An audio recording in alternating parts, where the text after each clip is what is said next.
This is Patrick Daly and welcome to Interlinks. Interlinks is a programme about globalisation and the effects it has had on Ireland and other countries around the world over the last 50 years or so. In each programme, we interview a person from another country or with strong connections to another country or countries to get their unique perspective on globalisation as it has affected them both personally and professionally. There's a little bit of history, dash of economics, sprinkling of business and an overlay of personal experience from both me and from my interviewees from around the world. Today we will be speaking to an Irishman who is one of a rare breed of Irish people, I think, who can actually speak foreign languages fluently. In fact, John speaks 6 languages, 4 of which I understand he speaks fluently. We'll talk to him about that in a moment.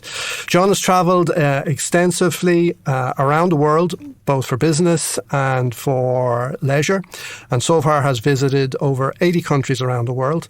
As an executive with CRH, which really could be described now as an Irish multinational, John travelled and worked extensively with various different cultures. Currently, John is the co-founder and chief operating officer of a business called CultureMee. The mission of CultureMee is to enable business travellers to do business like a local when they venture abroad, and we will be discussing how CultureMee do this, as well as touching on other aspects of internationalisation and globalisation in today's interview. So I am delighted to have John Lee join us here today in the studio to talk to us about his experience. Welcome, John, and thank you very much for being here with us today. Thank you very much, Patrick. Delighted to be here. Great. So foreign languages then. Speaking foreign languages fluently, as I said, unusual for an Irish person. How did that happen? How did that come about with you? Very good question. I think I started off when I was actually 10 or 11 years of age in primary school. Back then, not many of them did it, but they started giving me a bit of exposure to different languages, and they started with French. And that kind of planted the seed. And I think when I was by 11 or 12, then German. And then, of course, we went into secondary school. And I just loved the idea of being able to connect with other human beings in their own language. And I just fell in love with the idea of languages. And especially when you traveled and you could practice it then, it's something that really grew within inside me. And I just fell in love with the idea. And why do you think then fluency is important? What difference has it made to you? Personally, what difference has it made to you in business, say in your career with CRH, and what difference does it make to you now in your own business? I think one word: relationships. When you really make an effort to dive into a local language and understand it to the idea of fluency. And I kind of defined fluency as if you can crack a joke in that language, well, then you're fluent. And for me, when you have that connection, that ability to connect with someone in their own language, it puts them completely at ease, puts them completely relaxed. You can do so much more. You can build a relationship quicker, and you can build a much more enduring relationship. So for me, I've seen it in so many different ways. I give you one little tidbit. For example, when I used to work in internal audit in CRH, some of the colleagues, they would be, let's say, trying to do an audit and have an interpreter beside them. Whereas I was able to connect with the local person in their own language. And what it meant is straight away I was able to build a relationship, and I'd be able to have a conversation, and straight away you'd be able to get so much more done so much quicker, and they'd open up to you more. So you'd end up finding out and discovering a lot more. Writing the audit report was so much easier for me compared to the poor people that were doing it in interpreters. So I think that's just one simple example. But also if you're, for example, selling to another culture, again, you cannot underestimate the ability to just shake that hand from the word go and connect with them in their local language. It just transforms the potential of you being able to do business abroad. Excellent. And in your case, which are the languages that you speak, either fluently or partly? So I speak obviously fluent English, but then fluent German, Dutch, and French. And I also speak un poquito Español, a little bit of Spanish, and obviously Irish as well. Okay, and Dutch is a strange one. How did that happen? So I got the opportunity to go over to CRH's European kind of products and distribution head offices that was based in the Netherlands. And so I spent 8 years living there. And I had known, having worked with Dutch people before then, that they have excellent English, but actually what I call the water cooler conversations are always done in Dutch. And even in meetings, they were very easily able to talk to each other in Dutch across the table. So I knew that despite them having very good English, it was crucial to try and make an effort to learn their language, because they're a very proud country in many ways. And that really made a huge difference to me. It meant I could settle in there much easier. I could get to understand the local people, the local culture much easier. And for me, it really paid off. And how did they react to that? Initially, it was funny because I had spoken fluent German going over there. So I just started off, I did some language courses before, but I initially just started listening to the conversations. And sometimes I'd try and put in a few words here and there, and it'd be like with the odd German words thrown in, because there are some similarities. And so they just kind of laughed at me a little bit initially. But they appreciated me making the effort. And sometimes I'd be in a meeting in the first few months, and I'd say, no, let's do this in Dutch. And I just listen. And maybe I might only pick up maybe 10% of the conversation. But it was through those conversations, building through. Lunch was a great way to learn it, and just doing that over and over again that I built up the fluency. And I think because it was not a lot of Irish people go over and actually try to learn the language. So when you did, you really stood out. Yeah, you were unusual. So this is the thing, English is the global language of business. It happens to be the language that we speak in day to day. So a lot of people would say to me, is it really necessary for us to know other languages? What do you think? I think it absolutely is. I think you look at the way the world is going, look at the advancement of, for example, China. I think it's for sure English will be a key language in future, but you are closing off your horizons, both professionally but also personally, if you don't make the effort to learn another language. Because I think the beauty about learning another language is you just open up so much more from a creativity, from a self-awareness perspective, just from your own self. You learn more about yourself, your own culture, by trying to learn another language. And the beauty then of connecting with other people across another language. Not saying no to that means you're leaving tremendous opportunities in life behind. And I think it's particularly in the moment of Brexit as well. I mean, needless to say, it's becoming more and more important to learn European languages. So you get, I guess you get so much more out of it, don't you? Out of your business, out of your travel, out of your relationships. Exactly. And I mean, it's always a cost benefit. It does take time to learn a language, but the investment is worth it. Once you learn a language, you will have it for the rest of your life. Yeah. And then there's this, some companies now are adopting corporate language strategies. And I even read about a very extreme case of a CEO of a Japanese company called Rakuten. And Hiroshi Mikitani is his name. And he actually forced English as the corporate language globally, even in Japan, in the headquarters, among Japanese people speaking to each other. So do you think companies should have an explicit corporate language strategy, whatever that should be? And how should they formulate and implement these language strategies? It's I think if you look at that, that's a brilliant example of how to be so careful about it, because maybe I think they could have made the right decision or wrong decision. I'll be interested to see how they actually got on with the results. But I think it's one thing to actually, first of all, you have to decide what your key language is, or your key languages. Like, for example, IBM have identified 8 different languages in their corporate language strategy. And it's also combining it with, on the one hand, deciding on what language or languages you want to focus on, but also giving the tools to people to learn the language. So let's say you identify as English as the main language. Well, how are you going to support the employees to actually learn that language and also learn about the different cultures they're going to as well? Because it's never just language on its own or just culture. That very much often goes hand in hand. But then, for example, a simple one is, do you actually provide in, let's say, work time to actually learn the language and tools, whether it be going off the language course. Very often you find companies, they say this is what our language is, let's say it's English, but they don't give you the time to actually learn it. So I think it's on the one hand deciding on what it is, but also having the support mechanisms to really support your employees to be able to deliver on that. Yeah, so a strategy has implications, and you've got to implement it. Yes, exactly. Yeah, exactly. So I guess then if we overcome the language barrier, we're still left with cultural differences. They're always there.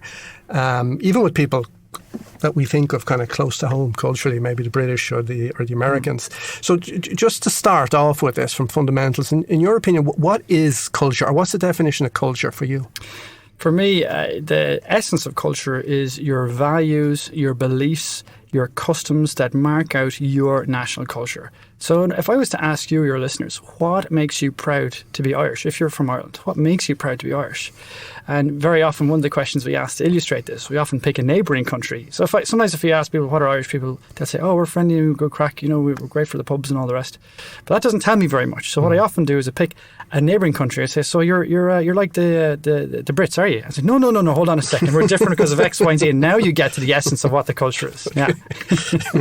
And then when you're talking about cultures and the differences, on what kind of vectors are cultures different from each other? One you kind of mentioned was maybe the perception of time, but maybe also things to do with perception of hierarchy or formality in relationships. For you, what are the Yeah, for me, the dimensions. The core one that I always want to try and get a handle on from the word go is I want to understand what's the communication style. That for me is the most important, because if they're a very direct culture, like let's say, for example, people from the Netherlands, they are so direct. If you did a presentation to someone in the Netherlands and they didn't like it, they'd say, Patrick, that was a crap presentation. That's just not going to work. Whereas if you did it for someone in Ireland, they'd say, oh, well, interesting presentation, Patrick. I like what you did over here. We'll have a think about that one over there. But well done. I mean, this cost a business person I know like millions. He's Dutch, presented to his UK boss, and then a few weeks later he said, what the hell have you done, invested all that money? I said, well, I thought you gave me the green light. Just total intercultural miscommunication. So communication style, that's number one. You've also got, you mentioned time, for example. In Germany, if you arrive on time, you're late. So even if you're doing virtual meetings, you've got to understand the essence of time and how we see it is different across cultures. Power distance or hierarchy, that's another one. So I think I think it's Bulgaria, life is a ladder, some to go up, some to go down. So in some cultures, you sit somewhere on a ladder, like think of the caste system over in India, whereas in other cultures, no, we're all very much equal. Or for example, then you've also got the individual collectivism. So for some people, let's say if you look at US culture, in many ways, it's very much about me, myself and I, personal freedom, individual empowerment. Same in the UK, for example, and here in Ireland to a degree. Whereas in other cultures like in China, it's all about us. It's about us as a collective. It's all us doing this together and not having people do solo runs off left, right and centre. Another one that you have is, for example, the masculinity or femininity of a culture. And here, for example, it's all about, let's say, is life about survival of the fittest? Go back to the US again. It's all about the American dream. It's all about really competition's a big part of life. Whereas if I take the likes of, for example, China, it's less that. It's more about, let's say, or for example, take the Netherlands, for example. It's a very feminine culture. It's all about work-life balance. It's not about working your ass off. It's all about finishing work at 5 o'clock. The last one then, and there are many more, but for example, long-term orientation. So some cultures, like in China, if they do a strategic plan, it's in literally, it's in collections of 5 or even 10 years. Whereas in the US, it's more like, for example, quarters. And that's very important. You think of Ireland, for example, and you think of, for example, the crisis that we experience here. For us, we were more short-term orientated. And so for us, it was easier to put money on the credit card, for example, and easier to take on debt. Whereas, for example, in Germany, they're much more long-term orientated. They would never do that. So these things have very significant consequences. And then broad families of cultures, how would you group them? Yeah, good one. So, for example, you often have the, let's say, the Anglo-Saxon-speaking part of the world, the likes of, let's say, Australia and New Zealand, Ireland and the UK, for example. But then you've also got a lot of, say, for example, the Asian-speaking part of the world as well. It really depends. So there's a great study called the Globe Study, which has actually put together all these different, let's say, these different families. It's a fantastic study to go and have a look at, and they visualize the different maps of where in the world you have these different groups of cultures. If you like, I can share the link afterwards with listeners. Yeah. So, and culture now, today, why is it so important precisely now, and particularly for business? Oh, good question. So we've been around for hundreds of millions of years, and if you think about it, we started with our individual personality. We then moved to our tribe or organisation culture, they call it nowadays. But it's actually only in the last 30 years that national culture has become so important. And it's really down to 2 key reasons. Number 1, the deregulation of the airline industry. And number 2, the creation of the internet. And if you think about it, your everyday life, think about your local shopping centre or even your local school, for example. In your local shopping centre, Quinsworth 30 years ago, you'd meet one culture in 10 minutes. Whereas today, you walk into your local Tesco, you'll see 10 different cultures in 10 minutes. And even if you look at your everyday work, think of how many different cultures you work with, whether it be remotely or not, or in your office. Everyone now is just surrounded by different cultures. And so it's like doing business blindfolded if you don't understand these different cultures that you have around you. And you mentioned there in passing earlier kind of misinvestment and a mismatch between a Dutch and an English perception of a presentation. Do you have any other good examples of cost of getting culture wrong? 100%. So let's say talk about presentations. In Germany, you start with your presentation, you start with the facts and you finish with the vision. And for them, it's the facts, it's the logic that build up your argument and your presentation that are crucial. Whereas in the USA, you start with the vision and you end with the facts. You might put them into the appendix. But, in the US, it's about selling the vision. Even like closer to home, for example. I mean, you talk about how, let's say, the importance of close to home culture is. Well, take the countries like practically right beside us. Take the Benelux. If you look at the Netherlands and Belgium. So how many people and how many of your listeners would know that the business culture in the Netherlands is the exact opposite of Belgium? So in Belgium, they're very hierarchical. Whereas in the Netherlands, they're incredibly flat. You could walk into the CU office, no problem at all. Going back to the Netherlands, they're incredibly direct. I mean, one of the most direct in the world. Whereas in Belgium, much like us, very indirect, don't like confrontation. Even if you look at how they have food, in the Netherlands, it's like a 20-minute lunch with like sprinkles on top. Whereas in Belgium, it's like a 3-course dinner with French wine and Trappist beer. And by the way, it's during lunch that's where the negotiation is done in Belgium. Whereas in the Netherlands, it's never done over lunch. It's always done in the meeting room. So they're right beside us. How many people would know that? And how important is that for example, somebody selling into those countries to be aware of? It's crucial. And then this concept of cultural intelligence, how can we develop that? And how can we actually measure it, whether we're any good at it or not? Yeah, well, I think the first question is a great saying, a fish doesn't know it's in water, a saying by Derek Sivers. So the first question is to realise that you are a fish with the water of culture all surrounding you. So the first question is to open your eyes to it and actually be curious about it. But then if you want to take it to the next level and you say, listen, this really is something very important for me and my organisation, you have got cultural assessment tools where you and your team can fill out surveys to see how you compare personally to your culture and comparing that to other cultures, for example. That's a very easy thing that you can do. And then if you really want to go to the next level, well, you can start building cultural metrics and KPIs into your organisation. Like, for example, tracking how much of your customer complaints is due to cultural miscommunication, or, for example, tracking the lost deals that your sales team do due to a cultural faux pas. They're typically stuff that are not actually followed or tracked or measured by organisations. But if you do that, well, then you'll be one of the world-class ones. And then if we pursue that kind of approach and we learn, how do we avoid the danger then of cultural stereotyping and perhaps losing sight of the fact that each person we meet is an individual with their own personality? Well, that's exactly. I completely agree. I think we're all a combination of 50% our personality and 50% our national culture. And some occasions, it's the personality that comes through really strong. And in other occasions, it's the likes of the national culture that comes through. Like here in Ireland, we love talking about the weather and having a bit of chit-chat at the start of meetings, you know? Yeah. Whereas in Germany or the Netherlands, it just gets straight to the point, no messing about. So I think it's understanding the different scenarios and just being aware of it, I think, is one of the most important steps that you can do, to be honest. Okay. And then, so your best advice then for people facing, and there are lots of them, facing now the challenges and opportunities of living abroad, working abroad in a different culture. What's your best advice for them?